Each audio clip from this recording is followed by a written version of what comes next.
नमस्कार, बाज़ार है चैनल में आपका स्वागत है और आज हम बात करने वाले हैं, क्या हमें लोन लेके काम करना चाहिए? अगर हम स्टॉक मार्केट में आए हैं तो ये कई बार आता है, मान लो हम प्रॉफ़िटेबल हो गए तब आता है या फिर हमारे पास अगर इनिशियल अमाउंट ही नहीं है, तब भी हमारे ये मन में आता है कि क्या हमें इसमें काम करना चाहिए? तो आज पड़ताल का यही विषय है कि क्या हमको लोन लेके काम करना चाहिए कि नहीं करना चाहिए? देखो, इसका मैं आंसर इसलिए बहुत अच्छे से दे पाऊँगा कि मैं हवा-हवाई में बात नहीं कर रहा। मैंने आपको एक वीडियो में बताया भी था कि मैंने लोन लिया है और लोन से मैंने ट्रेडिंग की है, ठीक है? तो एक्चुअली क्या था कि मेरे पास पहले जो पैसा था तो उससे मैं ट्रेड करता था। अब उसके बाद पैसा मैंने कहीं इन्वेस्ट कर दिया, अब मेरे पास पैसा कम हो गया, तो मैंने क्या किया, लोन ले लिया। लोन लेके मैंने ट्रेडिंग चालू की, तो मेरे पास कुछ अमाउंट पहले से पड़ा था, कुछ मैंने और लोन ले लिया। मैंने कहा कि यार ये 17% मतलब उसमें लग रहा था, 17% कुछ मतलब पर्सनल लोन लिया था तो 17% आ रहा था, वो रिड्यूसिंग करके उन्होंने दिया था। तो मैंने कहा चलो ठीक है, कोई दिक्कत नहीं है, अपन कर लेंगे। तो क्या हुआ, मैं टोटल प्रॉफिटेबल था।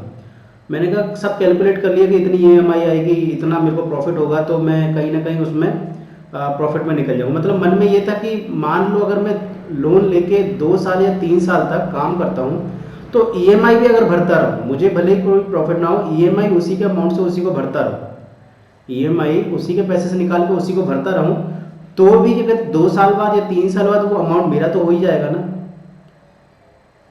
2 या 3 साल बाद वो अमाउंट मेरा तो हो ही जाएगा ना। तो ये सोच के मैंने लोन लिया था। लेकिन क्या हुआ कि हुआ क्या वो बताता हूँ कि जैसे ही मैंने लोन लिया और लोन का अमाउंट आया, मेरा पुराना अमाउंट भी था, मैंने लोन लिया, लगभग 2 लाख का मैंने लोन उठाया था कि चलो इससे भी ट्रेडिंग कर लेंगे, जो आएगा वो सरप्लस ही तो है। तो मैंने वो लिया, ठीक है। मैंने ये भी कैलकुलेट कर लिया था कि अगर मान लो ये पैसा नहीं निकला तो क्या होगा। तो मैंने कहा ठीक है यार, मेरे पास दूसरे सोर्सेज हैं, उससे उसको अपन निपटा लेंगे, कोई दिक्कत नहीं। मैंने कहा अगर पूरा डूब भी जाएगा तो भी निपटा लेंगे। तभी मैंने ये सब सोच के किया था कि मतलब मेरे पास है इतना बैकअप कि अगर ये डूब भी जाता है अमाउंट तो उससे कोई मेरे को फ़र्क नहीं आने वाला। तो मैंने कहा ठीक है। और अगर मैंने कहा कि चलो लॉन्ग टर्म में ये मुझे अगर सिर्फ इसकी ईएमआई इसी से भरती रही तो भी मेरा ही पैसा कहलाएगा। इस तरीके से सोच के मैंने काम किया था। तो जब मैंने लोन लिया, हुआ क्या कि लोन लेने के बाद जैसे ही मैंने फर्स्ट ट्रेड किया, मुझे बहुत अच्छे से याद है, मुझे 19,000 का लॉस लगा था। अमाउंट टोटल हो गया था उस साइड 5 लाख कुछ, ठीक है। 2.5-3 लाख मेरा खुद का पड़ा हुआ तो 2 लाख ही आ गया, तो 5 लाख रुपए। तो मेरे को 19,000 का लॉस लगा। मैंने किया पहला ही ट्रेडिंग सेशन और 19,000 का लॉस। फिर उसके बाद क्या हुआ, मैंने कहा हो सकता है मार्केट ऊपर नीचे हुआ है या फिर मेरा एकदम से पोजीशन बढ़ गई है, मतलब साइज बढ़ गया। क्या हुआ, पहले 27 था, फिर 22 हुआ, 22 लाख था ना। उसके बाद क्या कहते हैं वो 5 लाख हो गया, पैसा लगाता ना मैं दूसरी जगह, फिर वो घट के 3 लाख हो गया। तो कम होता आया लेकिन प्रॉफिट मेरा कंटिन्यू जितना था उतना ही रहा, है ना। मतलब पैसा कम हो गया लेकिन मैं प्रॉफिट उतना ही जनरेट कर रहा था, क्योंकि ऑप्शन में नया था। तो पहले बहुत दूर दूर की फार स्ट्राइक को बेचता था, फिर थोड़ा पास आया, फिर थोड़ा पास आया, फिर मंथली में काम करता था, फिर मतलब पोजीशन में काम करता था, फिर एक्सपायरी डे में सिर्फ काम करने लगा। तो जब अपने बड़ी से छोटी में आते हैं तो टाइम कम मिलता है, पैसा प्रॉफिट ज़्यादा होता है। तो वहाँ पे आए तो वो 19,000 का लॉस हुआ। फिर मैंने कि यार कुछ तो पंगा लग रहा है मुझे। मैंने कि चलो ठीक है, कोई दिक्कत नहीं है। उसके बाद क्या हुआ कि मैंने कहा चलो सेकंड डे देखते हैं, मतलब सेकंड टाइम देखते हैं, सेकंड एक्सपायरी देखते हैं। तो सेकंड एक्सपायरी में मैंने ट्रेड किया तो उस दिन मेरे को हुआ 10,000 का लॉस, मतलब लगभग 9,000 का हुआ। तो ऐसे करा कि 29-30,000 कुछ का लॉस हो गया था। तो मैंने कहा यार ये तो बड़ा पंगा है, और मैं डर भी गया। मैंने कहा मेरी स्ट्रेटेजी तो यार आज तक कभी फेल नहीं हुई, फिर ये कैसा हो गया कि मतलब पैसा ही आते ही हो गया। तो मैंने कहा ऐसा अपन कहने लगते ना कि शायद वो पैसा ही खराब था। तो ऐसा लगा मुझे कि कई बार अपन ऐसा कहने लगते हैं ना कि वो पैसा ही खराब था, तो ऐसा लगा मुझे कि शायद ये पैसा मेरे लिए सही नहीं आया, मतलब इसकी किस्मत ठीक नहीं है पैसे की, शायद इसलिए ऐसा कुछ हुआ। मैंने कहा ठीक है ट्रेड करते हैं। फिर ट्रेड किया, फिर लॉस हुआ। मैंने कहा मेरी कहीं स्ट्रैटेजी में कुछ ना कुछ पंगा है, स्ट्रैटेजी चेंज कर दी, स्ट्रैटेजी चेंज कर दी, losses losses losses losses losses. फिर कहीं ना कहीं मैं अपनी स्ट्रैटेजी में वापस आया, या फिर दूसरी और एक नई स्ट्रैटेजी भी खोजी। तो इस तरीके से दो दो स्ट्रैटेजीज हो गई मेरे पास। अब उन दोनों से ट्रेड करना चालू किया, तो फिर धीमे धीमे धीमे धीमे एक पहले no profit no loss zone में गया, फिर प्रॉफिटेबल हो गया। और जो बीच का जो फेज था करीबन 4-6 महीने 7 महीने, उतने टाइम में वो पैसा नहीं निकला, वो मुझे अपने पॉकेट से ईएमआई भरना पड़ा। लेकिन आज की कंडीशन क्या है, उससे उसकी ईएमआई भर देता हूँ और मेरे को थोड़ा बहुत मतलब ये समझो 54-58 बच जाती है उसमें से। लेकिन अपना यही व्यू है कि थोड़ा डिस्टेंस पे अगर कुछ टाइम पे जाके वो पैसा मेरा हो जाएगा। मान लो मेरे पास जो अमाउंट पड़ा हुआ है उससे मेरे को तो मेरा प्रॉफिट आ ही रहा है, लेकिन ये मैंने पैसा ले लिया है जो 2 लाख लिया है, इससे इसकी ईएमआई भर दे रहा हूँ, ईएमआई भर दे रहा हूँ। और ये अगर ट्रेड तो मेरे को करना ही है, अगर ये 3 साल बाद 4 साल बाद भी मेरा पैसा हो जाता है तो क्या बुराई है, वैसे मेरे पास तो ऐसा कोई पैसा तो है नहीं। ये सोच के मैंने लोन लिया था और यही आज कर रहा हूँ। तो अब इसमें पॉइंट आता है कि क्या लोन लेना चाहिए। देखो अब मैं आपको जो मैंने अपनी जर्नी बताई उसमें बताता हूँ। एक तो यहाँ पर ये आता है कि जब आप लोन लेते हैं ना तो आपको ईएमआई का प्रेशर आता है कि आपको ईएमआई भरना है। तो अगर आपके पास कोई दूसरा इनकम सोर्स ऑफ इनकम है तो ठीक है, आप कर लोगे। दूसरा जो प्रेशर आता है, दूसरा प्रेशर ये आता है कि आपके पास जब अमाउंट दूसरे का होता है यानी कि लोन का होता है जिसकी ईएमआई भरनी है, तो आपको ऊपर मेंटल प्रेशर क्रिएट होता है कि ये पैसा तो आपको देना है, ये उधार का पैसा है, इसकी तो ईएमआई निकालना है। तो आप एग्रेसिव होकर खेलने लगते हो। और जब मार्केट नीचे जाता है ऊपर जाता है, फ्लक्चुएशन, मेरा खुद का पैसा था तो मुझे पता ठीक है यार, ऊपर जा रहा है नीचे जा रहा है, अब लॉस होगा तो ठीक है, प्रॉफिट होगा तो ठीक है। लेकिन अब जब लोन का पैसा लिया तो सर में दर्द होता है कि यार नीचे चला गया, पैसा तो मुझे चाहिए। और जब अमाउंट कम होने लगेगा आपको, मान लो आपने 2 लाख रुपए लिया, वो अमाउंट एक बार लॉस हुआ 1,90,000 और कम लिया 1,80,000, तो प्रॉफिट भी तो कम होना चालू होगा ना। तो अग्रेसिव होकर आपको खेलना पड़ेगा, तो वहाँ पे भी समस्या बनती है। तो इस कंडीशन में मैं तो नहीं, कोई भी नहीं बोलेगा कि लोन लेके आपको ट्रेड करना चाहिए। तो ये पड़ताल का आपका मैं बता रहा हूँ कि बिल्कुल लोन लेके ट्रेड मत कीजिए। आप कितने ही अच्छे ट्रेडर हो जाओ, कितने ही अच्छे ट्रेडिंग मत करो।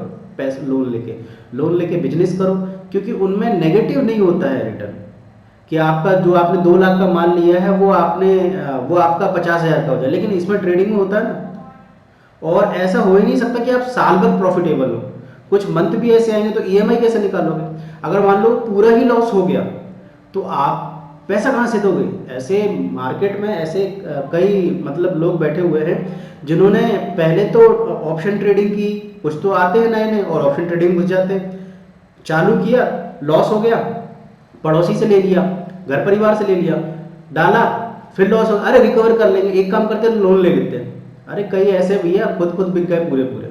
लोन ले लेते हैं, लोन ले लिया वो भी बर्बाद कर दिया। अब बैकअप ही नहीं है तुम्हारे पास तो लोन लेके करोगे क्या। मेरे पास तो बैकअप था कि भाई ये डूब भी जाएगा, और मैंने लिया भी, इतना सा पैसा लिया मैंने, सिर्फ इतना सा 2 लाख रुपए।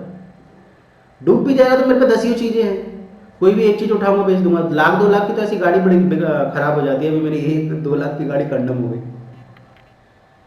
तो ये बात आपको समझना होगा कि अगर आप लोन भी ले रहे हो तो मान लो आपके पास 1 लाख रुपए पड़ा हुआ है तो 10,000 लोन लेके देखो। अगर आपको ऐसा लग ही रहा है कि आप धुरंधर हो गए हो तो कि वो 10,000 डूब भी जाए तो कोई बात नहीं। लेकिन मेरी यहाँ पे आपको कोई राय नहीं है कि आप लोन लेकर ट्रेड करो। मैं तो ट्राई किया था, ट्राई का मतलब मैंने कुछ भुगता नहीं, लेकिन हाँ प्रेशर बहुत आया था। ठीक है, आता ही है प्रेशर कि यार पैसा लगा है, ईएमआई भरनी है, ये करना है वो करना है। और कई मंथ कैसा होता है कि आपके पास पैसा नहीं होता, ऐसा भी हो जाता है। जैसे कोविड आ गया, लोन लिया कोविड आ गया, ऐसी कहानी भी हो जाती है ना। तो बहुत सारी कहानियाँ, घर में फाइनेंशियल कोई पैसा लग गया, किसी की तबीयत खराब हो गई, कोई बीमार हो गया, सडन पैसा जो लगता है उसमें फिर कैसे मैनेज करोगे। तो ये सब चीज़ें हैं। तो मैं तो नहीं बोलता आपको कि बिल्कुल लोन लेके आपको ट्रेड करना चाहिए। अगर आपको लगता है कि लोन लेके ट्रेड करना चाहिए तो कमेंट बॉक्स खुला हुआ है, कमेंट कीजिए कि अरे सर मैं तो लोन लूँगा। ठीक है, या फिर अगर मैं सही बोल रहा हूँ, आपको लगता है कि मैं सही बोल रहा हूँ, तो कमेंट कीजिए कि हाँ आप सही बोल रहे हैं सर, लोन लेके नहीं काम करना चाहिए। और जो आपका स्टार्टिंग फेज होता है उसमें तो बिल्कुल ना करें। आप 5 साल 10 साल 15 साल आपको मार्केट होगा। मुझे ऑलमोस्ट 12 साल 10 से 12 साल मार्केट में हो चुका है, तो मुझे पता था कि मेरा कैलकुलेशन इतना इतना है, इतना इतना। उसके बाद भी मुझे मेंटल प्रेशर आया। ऐसा नहीं है कि मेंटल प्रेशर नहीं आया, लेकिन मैं इस चीज़ के लिए प्रिपेयर था कि अगर ये लॉस हो भी जाए तो मेरे पास पता है मुझे कि इसको चुका सकता हूँ। लेकिन अगर आप मुझसे पूछोगे कि क्या सर नेक्स्ट टाइम लोन लोगे, तो भाई वहाँ पे बैठ के वहाँ का फैसला दूंगा, यहाँ से कैसे कर, है ना। तो ये बात थोड़ी समझनी होगी। लेकिन वर्तमान में अगर आप मुझसे अभी कोई बोलेगा लोन लेगा भाई ट्रेड करेगा, नहीं। अभी नहीं बोलूँगा क्योंकि अभी अपनी हो गई है सिट्टी बिट्टी गोल। अपन नहीं चाहते कि अभी लोन लेके काम करें, अपने पास जो था अपन उतने में काम करो, उतने में खुश रहो, वो ज़्यादा बेटर है। ठीक है, आप कितना ही कैलकुलेट कर लो, मार्केट कब आपकी बैंड बजा दे, आपकी पिछाड़ी लाल कर दे, मार मार के कुछ नहीं बोल सकते। ठीक है, तो ये था पूरा पड़ताल जो मैंने आपको बता दिया कि बिल्कुल लोन मत लीजिएगा। मम्मा पापा, अगर आप स्टूडेंट हो तो मम्मा पापा से पैसे ले लो, 5-10 हज़ार उनका खो भी दोगे तो कोई दिक्कत नहीं है। ठीक है, और अगर क्या कहते हैं आपकी खुद की मनी है, वो भी अगर आपकी चली जाएगी तो आप दोबारा कर लो, लेकिन किसी का लोन लिया है उसका आप देनदार हो, आपको उसका पैसा भरना ही भरना है। उस कंडीशन में आप समस्या में खड़ी हो जाएगी, आपको ईएमआई देना ही देना है, उसमें आपकी कंडीशन खड़ी हो जाएगी। आप अगर मान लो आप जॉब करते हैं, आपकी 10,000 की जॉब है या 20,000 की जॉब है, आप लोन उठाते हैं जिसकी इंस्टॉलमेंट 5,000 रुपये की आती है, तो 5,000 आपको 5 साल या 3 साल देना तो पड़ेगा ना। वो आपका उतना समय तो खराब हो गया ना, आपको मेंटल प्रेशर तो क्रिएट हुआ। अगर आप प्राइवेट जॉब में हो और आपकी जॉब छूट गई तो किसी कारण से, भगवान ना करे ऐसा किसी के साथ हो, लेकिन अगर हुआ तो समझ में आया। तो ये थी पड़ताल। कृपया करके हाथ जोड़ की विनती है कि लोन लेके काम ना करें, बिल्कुल ना करें। ठीक है, और जो पैसा है खुद की कमाई से लाएं, खुद से करें। लोन लेके बिजनेस करना अच्छी बात है, लोन लेके प्रॉपर्टी लेना बहुत अच्छी बात है। लोन लेके आप प्रॉपर्टीज लीजिए, टैक्स में भी छूट मिलेगी आपको, और प्रॉपर्टी माइनस में तो जाती नहीं है। बस कहते हैं वहाँ पानी की समस्या ना हो, सोइल की समस्या ना हो, आसपास की डेवलपमेंट की समस्या ना हो। कुछ चीज़ें वो ऐसी चीज़ें होती हैं कि वो ना हो, तो आपको 80% तो वो आपको प्रॉफिट देती है प्रॉपर्टी, अगर आप लोन लेके भी काम करते हो तो। ठीक है, लेकिन स्टॉक मार्केट लोन लेके काम करना गलत बात। ठीक है, तो ये थी पूरी पड़ताल। मिलते हैं नेक्स्ट वीडियो में, तब तक के लिए टाटा बाय बाय, सही हो नारा। अगर आपने इंस्टाग्राम, टेलीग्राम, फेसबुक से अभी तक नहीं जुड़े हैं तो उन सब की लिंक्स डिस्क्रिप्शन बॉक्स में दी गई है। चलिए मिलते हैं नेक्स्ट वीडियो में।